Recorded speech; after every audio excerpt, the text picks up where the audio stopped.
Questão 40. Vamos ler o texto para entender o que está sendo proposto. A figura de Getúlio Vargas como personagem histórica é bastante polêmica, devido à complexidade e à magnitude de suas ações como presidente do Brasil durante o longo período de 15 anos, que vai de 1930 a 1945. Foram anos de grandes e importantes mudanças para o país e para o mundo. Pode-se perceber o destaque dado a Getúlio Vargas pelo simples fato de este período ser conhecido no Brasil como a Era Vargas. Entretanto, Vargas não é visto de forma favorável por todos. Se muitos o consideram como um fervoroso nacionalista, um progressista ativo e pai dos pobres, existem outros tantos que o definem como ditador oportunista, um intervencionista e amigo das elites. Vamos ver. Então, Vargas é Getúlio Dornelles Vargas e nasceu em São Borja, sul do Brasil, 1882 e morreu em 1954 na cidade do Rio de Janeiro. Como o próprio texto mostra, ele governou o Brasil no total por 15 anos, tempo importante. Ele começa seu governo, ele foi chefe do governo provisório de 1930 a 1934. Esse foi o começo. Em história é chamado de Revolução. Revolução de 1930. O que ocorria? Havia antes uma política conhecida como café com leite. Então, os paulistas e mineiros, eles revezavam na presidência da República. Isso que acontecia. O Brasil tinha outros estados, claro, mas esses dois estados, paulistas e mineiros, tinham esse controle. E nesse último ciclo, Washington Luiz, que era paulistano, ele encerraria o mandato e, teoricamente, deveria indicar um mineiro para suceder ele como presidente do país. Só que aconteceu que Washington Luiz resolveu indicar Júlio Prestes, que é um paulista. Então, vamos visualizar aqui essa que aconteceu. Então, embaixo nós temos à direita Washington Luiz, à esquerda nós temos o Júlio Prestes, a quem o Washington Luiz resolveu apoiar. Naquela eleição, em cima, Getúlio Vargas à direita e João Pessoa à esquerda, paraibano, eles faziam oposição, era a alta chapa. Na eleição foram derrotados, lembrando que naquela época o voto era aberto, grande chance de fraude, era conhecido como aquele voto de cabresto, bem típico do coronelismo. E aconteceu que naquele período, João Pessoa ele foi morto, assassinado. Naquele contexto, foi considerado um crime político. Okay? O que fez com que opositores do governo atual se uniram. E do Rio Grande do Sul, tendo como representante Vargas, foi organizado, mobilizado tropas que partiam em direção a São Paulo para poder depor o presidente Washington Luiz e impedir que o Júlio Prestes assumisse o mandato. E aconteceu que esses revolucionários venceram, tiveram êxito nessa empreitada. Então, começou-se esse governo provisório de 1930 a 1934 e Getúlio Vargas desembarca na capital do Rio de Janeiro e assume esse governo provisório. Ocorreram algumas medidas ao assumir esse governo provisório, como fechamento do Congresso Nacional, Congresso fechado, anulação da Constituição vigente, que foi promulgada com a Primeira República, 1891. Ocorreu também a extinção dos partidos políticos. O Vargas começou a governar por meio de decreto-lei, ok? E os chefes do Estado, para cada estado do país, era indicado como um aliado de Vargas. E um outro ponto importante para ressaltar foi a criação de ministérios da educação, saúde, trabalho, indústria e comércio. Então, a partir desse ponto, Vargas começa a investir nessa questão da industrialização, começa a atrelar a imagem de Vargas ao trabalho urbano de indústria, a ideia do descanso remunerado, férias. Havia sindicatos, mas começaram a perder autonomia, de forma que se tornar mais instrumentos do Estado. E, posteriormente, foi feito uma melhor organização. Vargas colocou a casa em ordem, vamos colocar assim, acertando as arestas com os paulistas. O Congresso pôde novamente ser aberto e uma Assembleia Constituinte pode ser elaborada, ok? Então, e de forma a se tornar um presidente eleito pela Assembleia Nacional Constituinte. Essa é a nova era, de 1934 a 1937. Lembrando que o país tinha uma Constituição prévia, essa é a segunda que foi promulgada, ok? Essa é a Carta de Constituição que nós podemos destacar em relação a medidas daquele momento que foram propostas, seria a ideia do voto secreto, a criação de uma justiça eleitoral, voto feminino e direitos trabalhistas. Oh, perfeito, maravilha. Após passar esse prazo de 1964 a 1967, o que Vargas fez? Ele decide centralizar o poder em torno dele. Pense, após Vargas provado o poder, aparentemente teve uma dificuldade de permitir que outra pessoa assuma o cargo. Então, se torna chefe do governo durante o chamado Estado Novo, que foi de 1937 a 1945. Okay? E importante ressaltar em relação a esse período que foi um golpe de Estado. Houve um golpe de Estado, o Congresso novamente fechado, os partidos extintos. E, curiosamente, nesse período, houve uma consolidação de leis trabalhistas, o que é importante, essa parte social. Foi também criado um departamento de imprensa e propaganda, DIP, o que é necessário para poder legitimizar suas ações, o que ele está fazendo.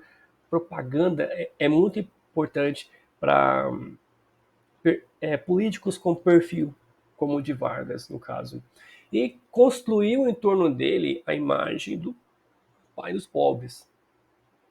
Até que, em 1944, Segunda Guerra Mundial, o Brasil enviou tropas para lutar com aliados na Itália e em outubro de 1945, Vargas foi deposto por militares.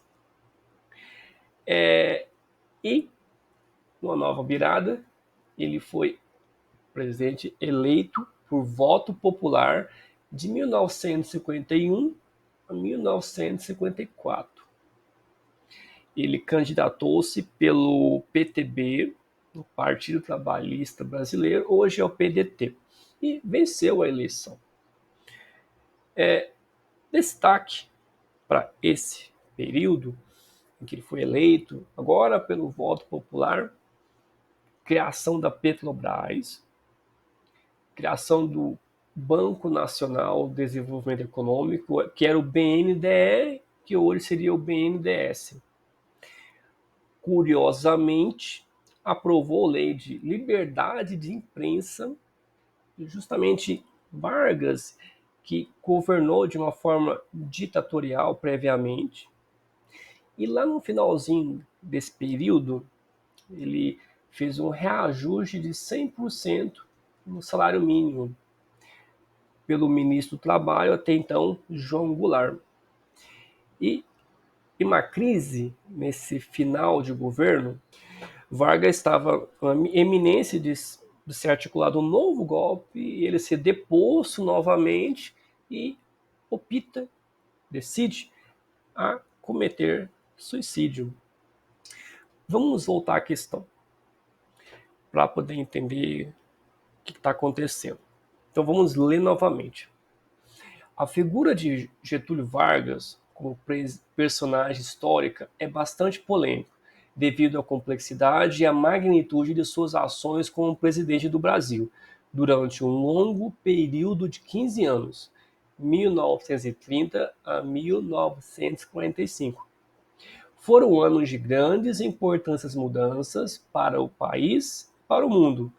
Pode-se perceber o destaque dado a Getúlio Vargas pelo simples fato de este período ser conhecido no Brasil como a Era Vargas. Entretanto, Vargas não é visto de forma favorável por todos. Se muitos o consideram como um fervoroso nacionalista, um progressista ativo e o pai dos pobres, existem outros tantos que o definem como um ditador oportunista, um intervencionista e amigo das elites. Considerando as colocações acima, que nós lemos previamente, responda a questão assinalando a alternativa correta. Provavelmente você percebeu que as duas opiniões sobre Vargas são opostas, defendendo valores praticamente antagônicos. As diferentes interpretações do papel de uma personalidade histórica podem ser explicadas conforme uma das opções abaixo. Assinale. Então, Vargas ele tem posicionamentos controversos, ao mesmo tempo que tem posição que tende a uma demanda do trabalhador, da indústria, do acesso ao voto secreto, voto feminino. Temos o mesmo Vargas que governa de uma forma ditatorial, mas também não se pode negar um incentivo e desenvolvimento para a industrialização do país.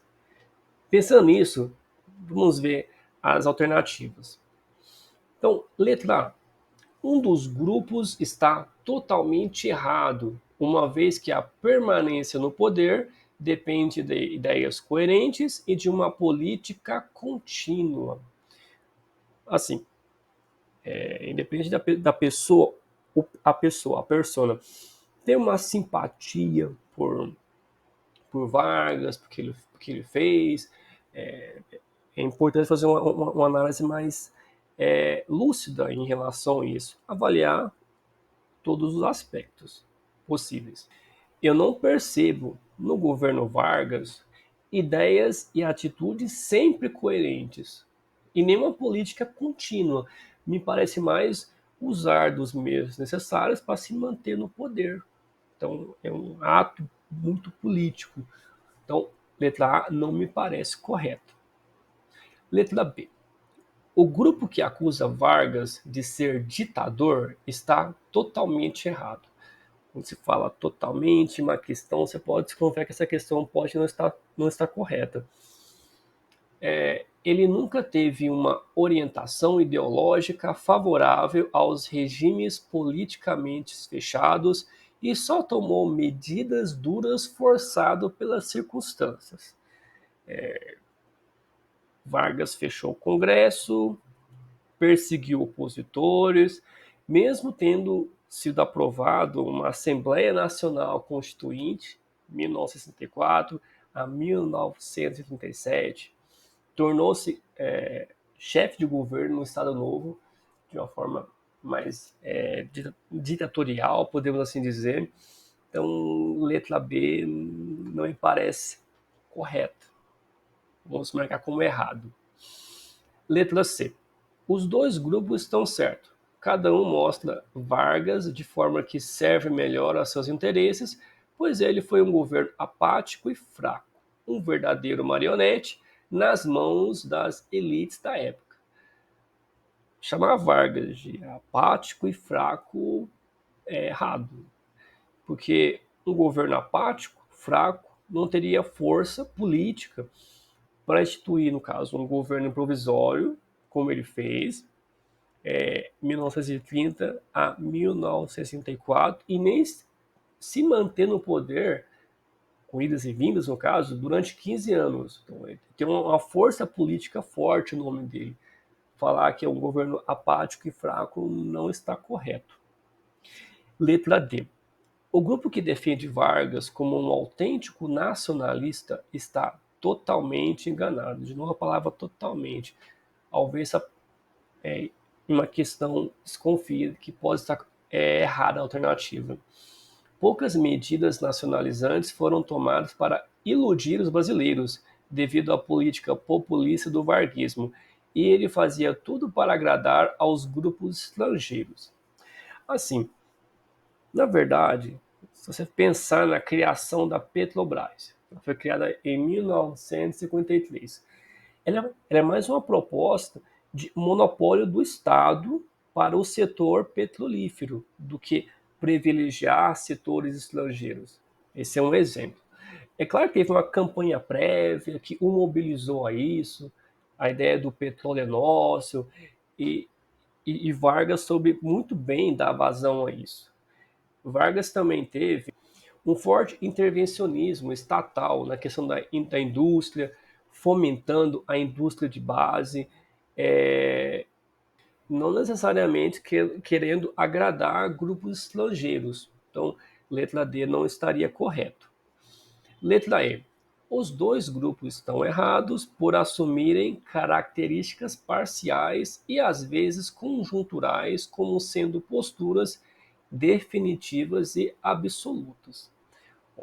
Vargas me parece maleável, tendo posturas mais ditatoriais em algumas ocasiões, outras ocasiões tendendo a atender demandas sociais que são legítimas, deve-se ressaltar. Lembrando que, pensando em política, o Vargas, provavelmente, o que importa é se manter no poder. E esse jogo ele soube fazer bem, no caso.